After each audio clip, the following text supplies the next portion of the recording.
So I want to let you know that being a good mom does not mean that you have to be a martyr. See, when I first became a single mom, I really believed that in order to be a good mom, I needed to sacrifice everything about myself. I remember I gave up on my goals, my dreams. I didn't eat. I barely slept because everything about my life became about my kids. I believed that I had to pour 100% into my kids, and doing anything less than 100% meant that I was a bad mom. So, for example, I made homemade organic baby food. Like, I would shop the produce section and buy organic produce and then spend hours turning that into baby food, but I wouldn't make food to eat for myself. Like, I wasn't eating. I remember I really wanted to exclusively breastfeed, but I really struggled with producing enough milk. So I wouldn't sleep because I would constantly be pumping, trying to get enough out just to be able to give my kids 100% baby breast milk. And I felt like a failure when I couldn't do that. And so I remember I ended up quitting my own business. Well, I was dealing with a lot of stuff emotionally, and that was also part of the reason, but I couldn't see how I could be an entrepreneur and run a business and be a good mom at the same time. So I felt like I had to just lay everything and sacrifice everything about myself in order to be a good mom. So I ended up burnt out, exhausted, hungry, and just really depleted emotionally and also physically, to the point where one day I actually ended up collapsing just because I wasn't taking care of myself. And that was really a wake-up call for me, because I realized that in order for me to be a good mom for my kids, I had to love myself. And so instead of loving myself and taking good care of myself, I was busy criticizing myself, comparing myself, and really talking to myself negatively about all the ways that I fell short, because I felt so much guilt because because I was a single mom, and I still am a single mom. I looked at my parents and said, "Oh my gosh, like, I grew up in a two-parent household, but I can't give that to my kids." I looked at the married moms and said, "Oh, the married moms are doing this. So this means that in order for me to be a good mom, I have to do at least what the married moms are doing or more, to be able to make up for the fact that I was a single mom, because I just never wanted my kids to feel like they lacked anything." And so I was coming from a real place of self-sufficiency. I was having a hard time trusting that God was really going to be the father to the fatherless, right? I thought that I needed to make everything up in my own strength, and anything less than perfection, anything less than what the married moms would have done, or anything less than this Pinterest cloth diaper, making your own baby food thing made or giving up on my hopes and dreams, it meant that I would fail as a mom. And what I came to realize when I collapsed that one day is that motherhood does not equal martyrdom. And when I adopted this attitude that I had to be a martyr, I could not be there for my kids because I was so busy running on fumes that I had nothing left. And so when I changed my mindset to be able to focus more on being healthy, right? And taking good care of myself, being kind to myself, I was able to be able to be more present with my kids, because sometimes we can be present but not really there, right? Sometimes we can be so busy comparing that we don't enjoy the moment.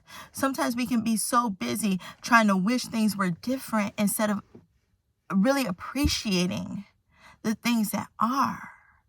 And so I want to encourage you today to really rethink what motherhood means. If you're laying your hopes and dreams on the altar of motherhood, pick those things back up, right?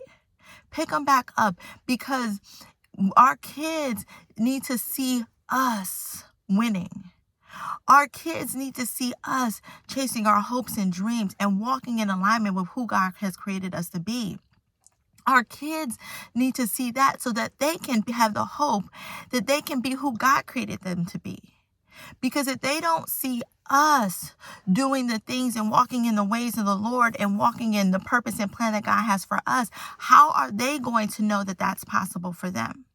If our kids don't see us taking care of ourselves, showing ourselves love, showing kindness to ourselves, speaking kindness to us, and taking care of ourselves and loving on ourselves, how are they going to know how to do that for them? If they see us defining ourselves by other people's opinions of us, how are they going to know that their identity doesn't come from someone else, but it comes through God and who God made them to be? So we owe it to our kids to be who God has created us to be. We owe it to God to be who God has created us to be. And we owe it to ourselves to be who God has created us to be. See, there's this analogy of a bucket of water, a bowl of water, right? And I remember seeing this at a conference before.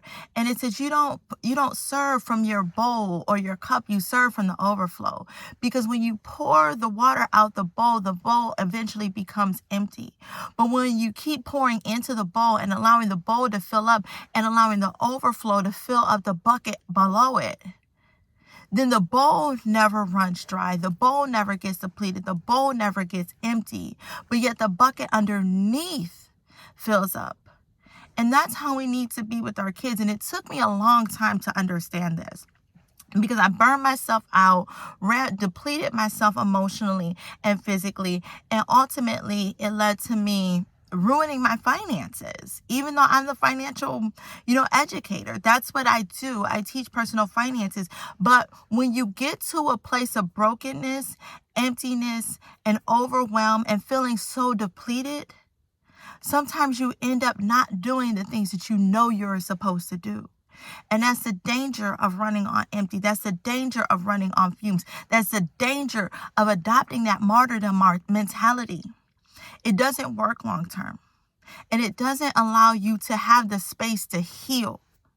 It doesn't allow you to have the space of intentionality to be who you need to be as a mom to the kids that God has entrusted you with.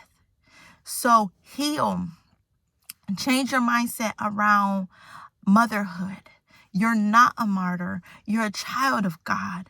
And your children deserve to be raised by a whole and complete, lacking nothing version of you. And so I encourage you that if you're holding on to unforgiveness, if you're holding on to hurt, if you're holding on to shame, choose to renew your mind in Christ.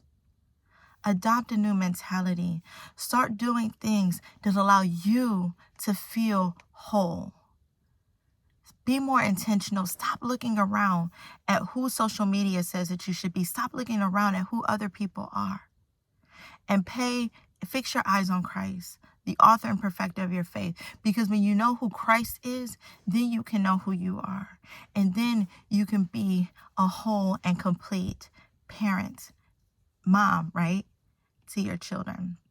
And so I encourage you to pick up my book, Navigating the Impossible, a survival guide for single moms from pregnancy through the first year of motherhood. Because in that book, I talk about my journey to healing. I talk about, how to be whole financially and really working through the emotions, right? When you're an unexpected single mom, when you're pregnant and you're a single mom. Because that book, I'm telling you, will allow you to approach motherhood from a place of victory instead of a place of shame, condemnation, and proving. So head over to Amazon or at navigatingtheimpossiblebook.com to pick up your copy of Navigating the Impossible, a survival guide for single moms from pregnancy through the first year of motherhood. And if you like this video, make sure you like it, subscribe, and share it with friends. Make sure you leave a comment as well to let me know how this has encouraged you.